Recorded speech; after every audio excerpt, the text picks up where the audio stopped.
Bom, falar um pouquinho dos recursos que o senhor tem enviado aqui para nossa região, que é o seu quintal, só para começar. Olha, Tony, um deputado ele tem dois braços que eu brinco de falar, né? Duas obrigações.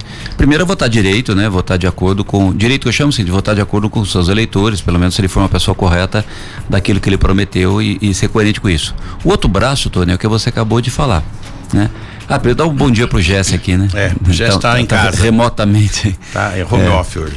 Mas outra coisa, Tony, é tentar ajudar a nossa cidade, a nossa região. Eu, como sou um deputado que teve preponderantemente a maioria eu tive voto em São Paulo também, tive 10 mil votos em São Paulo, na capital, tive voto em 400 cidades do interior, mas fora do Vale, mas a maioria dos meus votos vieram aqui da nossa região. Então eu tenho uma obrigação maior, né? Eu tenho que ter uma obrigação maior com a nossa região.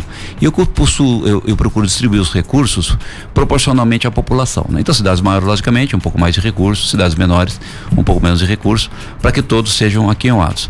E fora as cidades, né? A prioridade sempre saúde. Como os últimos 2 anos a pandemia realmente pegou bravo, né? Na vida de todos, eu destinei a maioria dos recursos, mais de 50%, para a saúde, para reforçar as prefeituras que cuidam com suas UPAs, seus hospitais, para enfrentamento da pandemia, né? E agora, nesse segundo momento, Tony, eu estou priorizando a saúde para outras especialidades. É uma coisa que você já deve ter detectado, eu estou alertando a todos, eu tenho orientado os prefeitos amigos aqui da região, cuidem das outras comorbidades de saúde. A pandemia, né? Ela tá, graças a Deus, atenuou bastante com a vacinação e arrefeceu, mas nós represamos uma série de tratamentos das pessoas, né? As pessoas deixaram de fazer preventivo do coração, deixaram de fazer preventivo de câncer, né? Exame de próstata, exame de toque, né? De mama para mulher.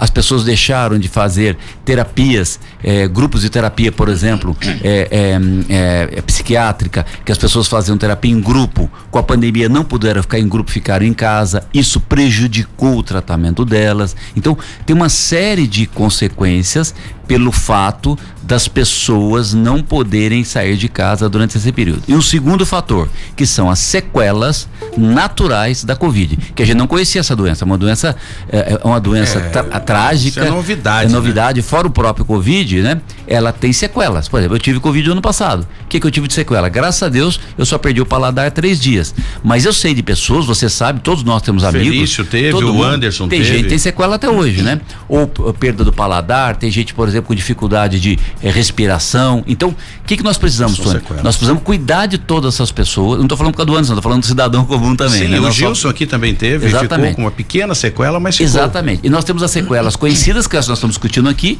e outras sequelas que nós não conhecemos ainda. Só a ciência, a medicina, ao longo do tempo, vai conhecer. Então, o que nós precisamos fazer? Eu tenho alertado os prefeitos, prepara, direciona todo o seu equipamento de saúde, eu trago dinheiro de Brasília para vocês, eu consigo dinheiro no governo do estado, vocês precisam dar uma atenção para as pessoas, né? Exatamente. Essas pessoas precisam agora fazer coronariano, cuidar do coração, porque não puderam 1 ano e meio cuidar. Elas não puderam cuidar, por exemplo, de fazer um preventivo de câncer, que às vezes a pessoa até com início no processo de um tumorzinho, mas nem sabe. Então, nós vamos fazer uma força-tarefa agora para cuidar das outras doenças. E uma quarta coisa, Tony, que eu quero falar é a seguinte coisa: nós vamos investir muito agora, na minha opinião, em professores de educação física, terapeutas, psicólogos, psiquiatras, médicos. É uma coisa muitas difícil de conseguir. Estão até hoje traumatizadas. Exatamente. Então nós precisamos cuidar da saúde mental das pessoas agora, né? Porque a Covid, em tese, a gente conseguiu fazer um bom combate. Mas é isso, Tony, eu procuro trazer os recursos para isso. E sem contar também, logicamente agora um pouquinho, que a questão da saúde melhorou, para obras também. Eu tenho colocado recursos em todas as cidades aí do Vale. Nenhuma cidade ficou sem recursos que eu trouxe de Brasília ou de São Paulo para ajudá-los. Por exemplo, desculpa interromper, essa questão do que o senhor disse aí, que vai haver um investimento a mais, né? Para que essas pessoas se recuperem, façam um tratamento psicológico, isso é um extra para cuidar especificamente dessas pessoas que ficaram com sequelas psicológicas ou físicas, enfim. Isso não interfere na demanda da saúde, que já é bastante complicado. Por isso que eu tô falando, por isso que essas prefeituras, elas não têm recurso sobrando.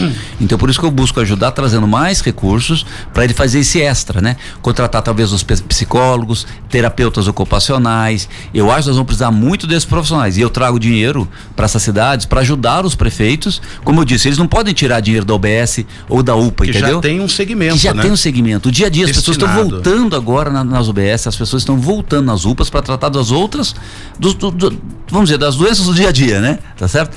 Então, a gente precisa, eu estou dando esse reforço para todos eles, para que eles possam. E que eu falo o seguinte, Tony, existem dois tipos de deputados, né? Deputado da internet e deputado local, que está próximo das pessoas. Sim. Tudo bem, você tem bons deputados da internet que votam direito, só que eles, na verdade, não fazem, eles não fazem o seu trabalho. Lembra que eu falei dos dois braços? Sim, sim. Um braço ele até faz, você pode achar um bom deputado da internet, né? Que você não conhece, ele lacra bastante na internet, você acha que ele é uma pessoa boa e vota nele, sem nenhum problema.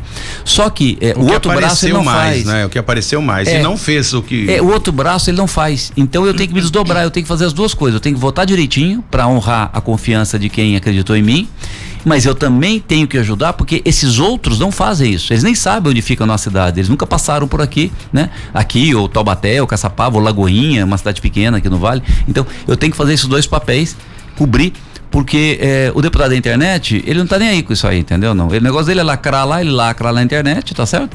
E tá tudo bem e vambora. Comparado às outras cidades, deputado, o senhor que tem conhecimento, claro, né? É necessário ter o segundo braço aí para dar uma atenção em outras cidades, outros estados também, mas como é que ficou durante a pandemia? São José dos Campos tivemos problemas, é claro, né?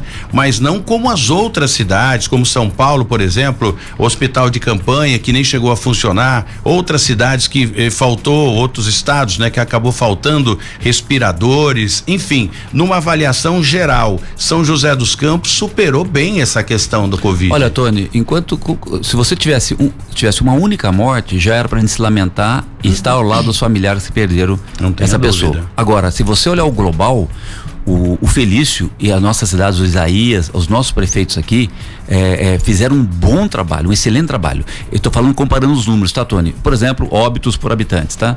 Então, para você ter uma ideia, né? O Felício, eu desde fevereiro do ano passado eu acompanho muito de perto isso. Nós temos um grupo, eu, Felício, um grupo do WhatsApp, a equipe dele, que eu trazia as informações do mundo todo para ele, né? E do Brasil todo, para saber quem já está fazendo coisa positiva e quem fez besteira, pra gente não copiar, né? E o Felício conduziu muito bem durante essa pandemia. Eu dou um exemplo pra você no início da pandemia, né? A cidade de São Paulo é aqui. A cidade de São Paulo vai lá, né? E comete um grande erro, uma besteira. Proibiu o carro e liberou o ônibus. Ora, Tony, era óbvio. Nós questionamos isso aqui, o ônibus. Cara, eu ficava vendo na televisão, eu ficava desesperado, falava assim, caramba, esses caras não é possível, eles estão viajando na maionese. Como é que pode? Se era óbvio que era um vírus que se transmitia pelo ar, você na verdade não podia proibir o carro individual. Porque é restrito, né? E que pese nas grandes cidades, você deva, o carro não é o ideal, ou seja, o carro de transporte público, mas naquele momento da pandemia era justamente o contrário. Era incentivar o cara ir de moto, incentivar o cara de carro, porque estava mais protegido. Então, foi cometido grandes erros. O Felício aqui, desde o começo, né? O Isaías, eles fizeram um bom trabalho. Então, hoje São José dos Campos, entre cidades acima de 400 mil habitantes, Jacareí tem a população menor aqui, então não entra nesse cálculo. Foi a cidade com a menor taxa de óbitos do Brasil, o Felício. Tivemos problemas, sim, perdemos irmãos, filhos nossos aqui, perdemos, mas comparado, porque foi feita uma administração ponto a ponto. Da 012 News, Cidade Sem Limite, com Tony Blade.